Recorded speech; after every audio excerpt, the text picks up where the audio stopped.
Stocks keep hitting records. The president says the best is yet to come. Welcome to the Big Money Show. I'm Dagen McDowell, along with my co-host, Jonathan Hoenig, Brian Brenberg, Jackie DeAngelis, and with us for this hour, Bullseye American Ingenuity Fund Portfolio Manager, Adam Johnson.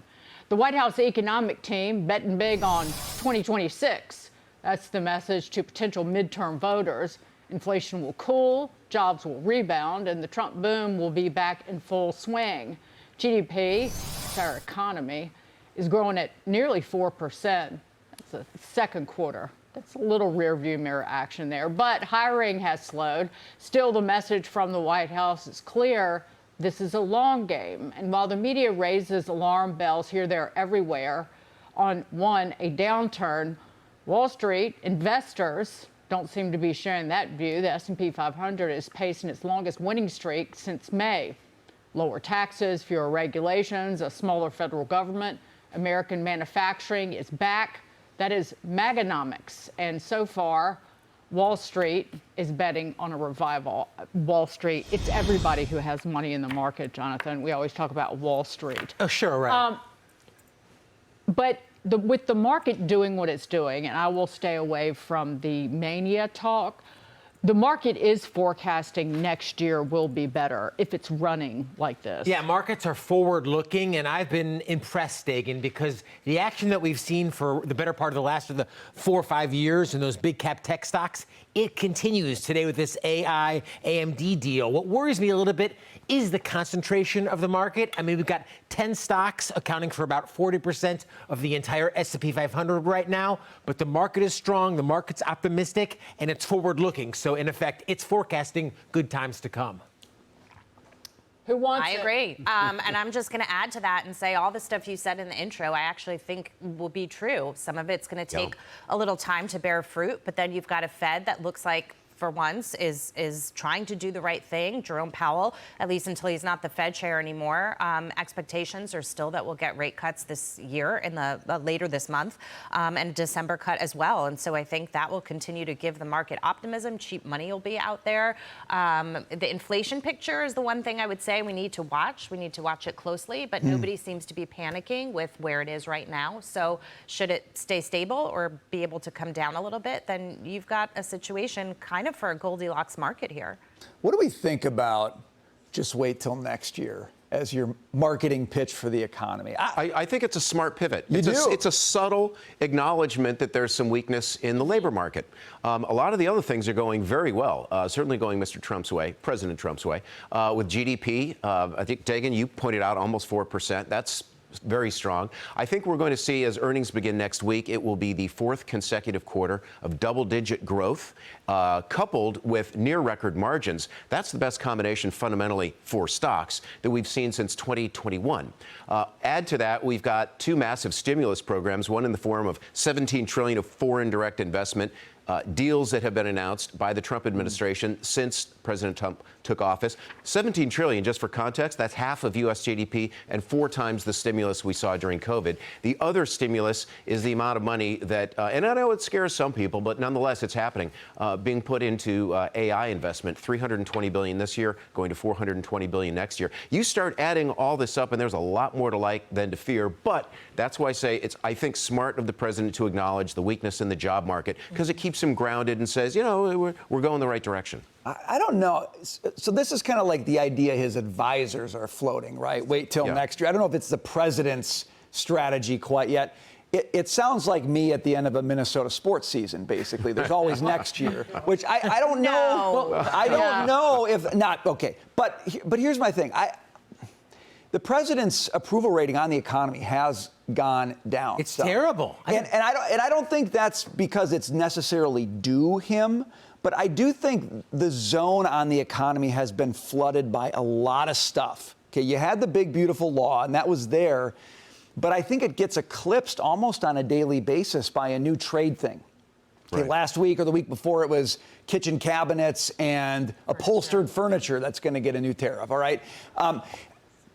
People still don't think the big, beautiful bill is going to help them all that much. The marketing on the big, beautiful law and what it does for you on taxes still doesn't get a lot of recognition. So I don't know. I'm questioning whether you want to do the wait till next year thing or if if the White House wants to just focus a little bit more and like get people focused on what happened in this bill and the benefits that it has for them, and get focused on inflation. I agree with you, Jackie. The one that sticks out for me on everything that is a legit concern for people is inflation is down, but it's not out. And I think people know that, and they had high expectations that prices would look a lot better for them sooner under Trump. So I'd actually, rather than say wait till next year, I'd almost rather them focus a little bit more and start hammering how much the big beautiful law is helping to push these numbers. 3.8 last quarter. I think it's about the same thing. Fed GDP now next quarter.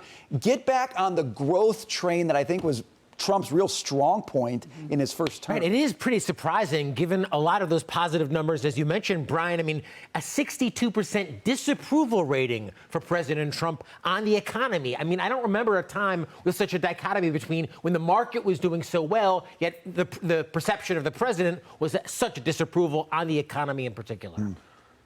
Well, there's still $2 trillion in fiscal stimulus. That's the budget deficit this year. That's part of the stimulus. Just the boom in the price of Bitcoin, that's a form of stimulus. And never before you do have to separate what's going on in the market and the economy. Because the valuations in the market, I can't sit down and come up with a calculation, even with AI, that justifies the overall valuation of this market. I cannot even begin to do it, even knowing what the spend is on, say, the infrastructure for artificial intelligence. It's very, given it is more than double what the peak valuation was during the .com 1.0 bubble in 2000. Well, not for the NASDAQ as a whole, nor for the S&P 500. I mean, for the Wilshire, it's double. Based on the percentage, the S&P percentage of GDP. We talked about it last week. Okay. It's north of. So, which includes a lot of the small caps. And yeah, some of the small caps, the guys who don't make money, yeah, the valuations are high. Yeah. Can I just, oh, sorry. Go ahead. No, I was just going to say that the valuations are high in every corner of the stock market. Like justify the record on Bitcoin. Oh, that's right. Well, there's no way to value Bitcoin other than greater fool. I actually bought some AI stocks this morning, and I'll give you one of them, CleanSpark, that's trading at about 12 times earnings. That's pretty cheap. 12 times earnings for an AI stock? Well, and it's also, by the way, a miner. It's the lowest cost Bitcoin miner in the country, CleanSpark, CLSK, and they have some excess capacity that they are now starting to divert to AI. And the AI stocks, to Dagen's point, fair enough, are trading 40 and 50 times earnings because the growth is there, because the promise of what AI can mean, and you start to get a re-rating of a stock. So actually, there's some names that are cheap. I can't say Celestica is still cheap. We were buying that in the teens. It's now trading at a 30 multiple. But the S&P at 22 times forward, generally you see the S&P on a forward price to earnings ratio somewhere between 17 and 24. So at 22, maybe 23, depending upon where we close today, it's starting to get to the upper end. But I'm okay with that. You know, if you look at valuations for the S&P in 2008 and 2000, that was double where we are now, in the 50s, 40s and 50s for the S&P. And so we're not there. Not based on not the calculation of the Wilshire 5000 as a percentage of GDP. It was low. The previous peak. And a lot of it, I think you'd probably admit, has to do with your own time horizon, your own expectations when it comes to any investment decision. But I just remember thinking in the 90s, boy, the NASDAQ went up in 96, 97, 98. How could it go up in 99? And I believe it went up something on the order of 100% in 1999, 80, 90% the NASDAQ. So, trends tend to persist. And, AI is where the money is right now. And just don't see any objective indication that trend has changed. Agreed. I just want to go back to the economy for a second, because I know there are more retail investors in the market than ever. And I realize that people are touching this market in a way that they haven't before. But there are a lot of people who sort of are looking at the underlying fundamentals,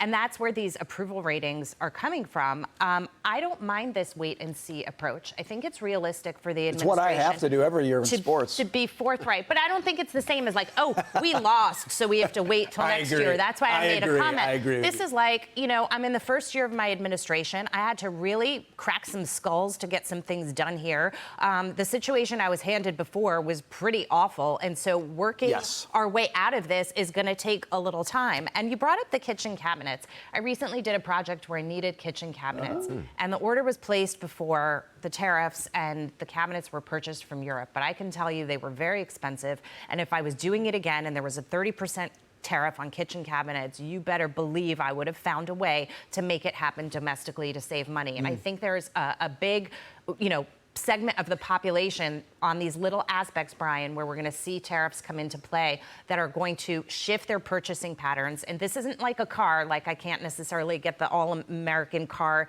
that is made. There are cabinet producers, furniture producers. I believe it was Lauren Simonetti just did a great report on that. If people seek them out, the product is here, and it's here for the taking, and it will be cheaper. And I think once you start to see that kind of thing trickle into the economy as well, and the manufacturing aspect of it, I think things will boom. You know, and on the wait till next year, I actually agree. It's not because this year hasn't worked, wait till next year. My problem is this year was not a loss. There's a lot in this year that is a win, and it's getting buried. And so the administration is not getting credit for it. And I think some members of the administration are kind of burying it a little bit too.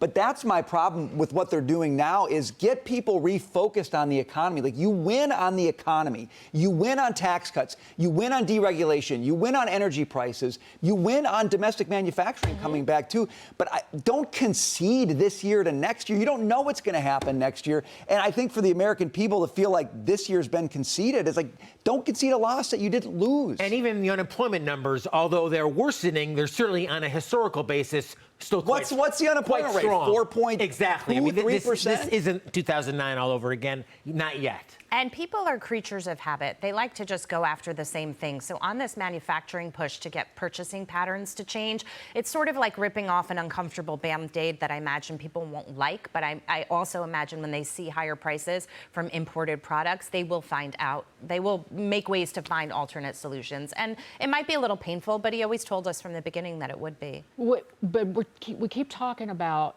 the economy and how people feel about the economy from the perspective of consumers.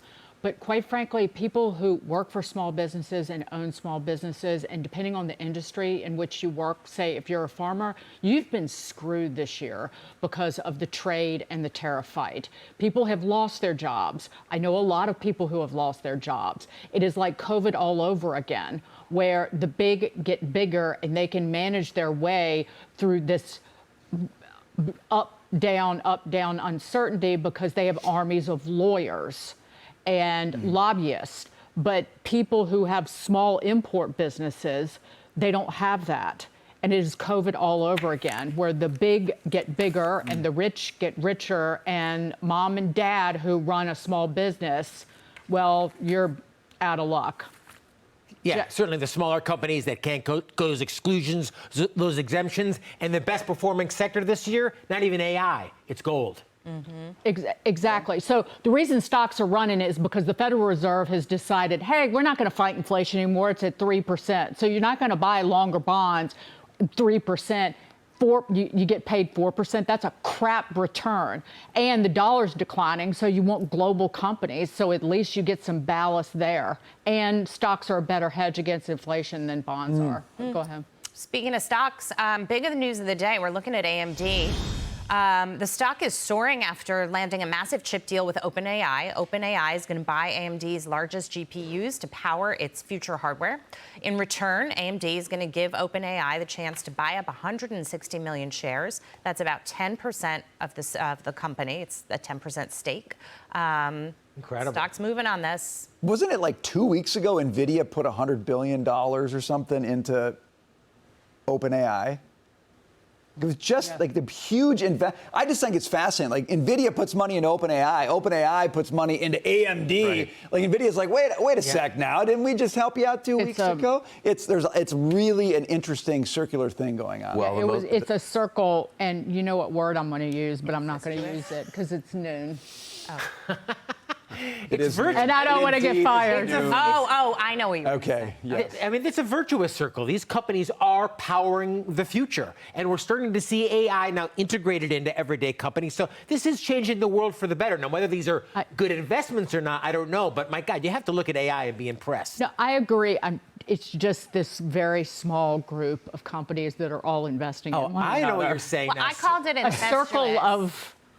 And I think it is incestuous. And I think that there's you A made lot this of point vendor last financing. week that it's Well, we can talk about. We'll talk about it coming up because Gabe Kaminsky at Free Press has a very interesting story where he talks to Steve Bannon about the antitrust policy, and there's a fight between do you pursue busting up these companies or preventing them from getting bigger or not? Steve Bannon says that's the future for MAGA.